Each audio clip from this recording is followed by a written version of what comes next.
Welcome to the Little Boracay Port. Hello, say hello. Hi guys, welcome. Andito po tayo sa bago makarating ng terminal.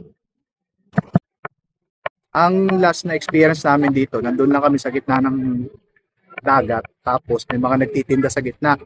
Pwede ka pang kumain ng ice cream.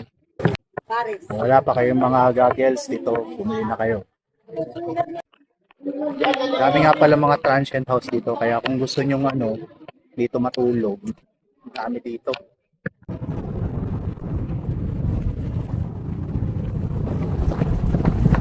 Dito tayo sa ibabaw ng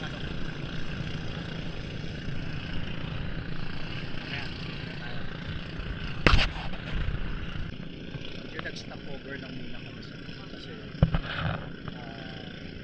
ayun, wala na. Kasi palit lang ng pambo.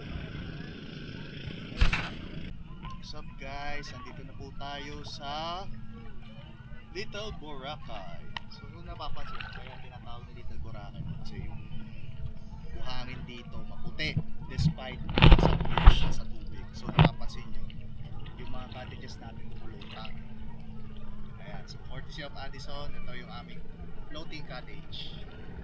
Ayan. So dito, hindi lang puro ligaw gagawin mo. Pwede kang bumili ng ice cream, pwede kang bumili ng kung ano. Ayan. So ngayon, dito kami sa mababaw na park, kaya lakad-lakad muna. Ngayon, para may napakan ako dito. Laging-laging muna tayo habang wala pa tayo masyadong ginagawa. Buti na lang, medyo na-charge na tong ko. May mga may mga videos ako kanina na nakulat sa may fish shop. Kaya ayun, tulad na ibang activity, meron tayo ditong banana boat. Kita-kita yun sa background.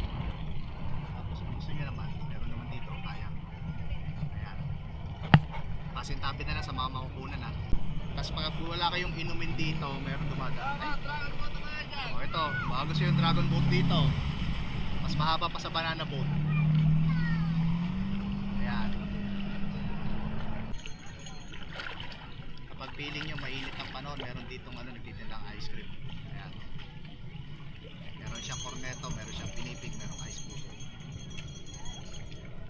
Actually, pag napadpad kayo ng Little Boracay, mas mainam kung meron kayong full face na mask para at least sulit yung experience nyo kahit sa malalim.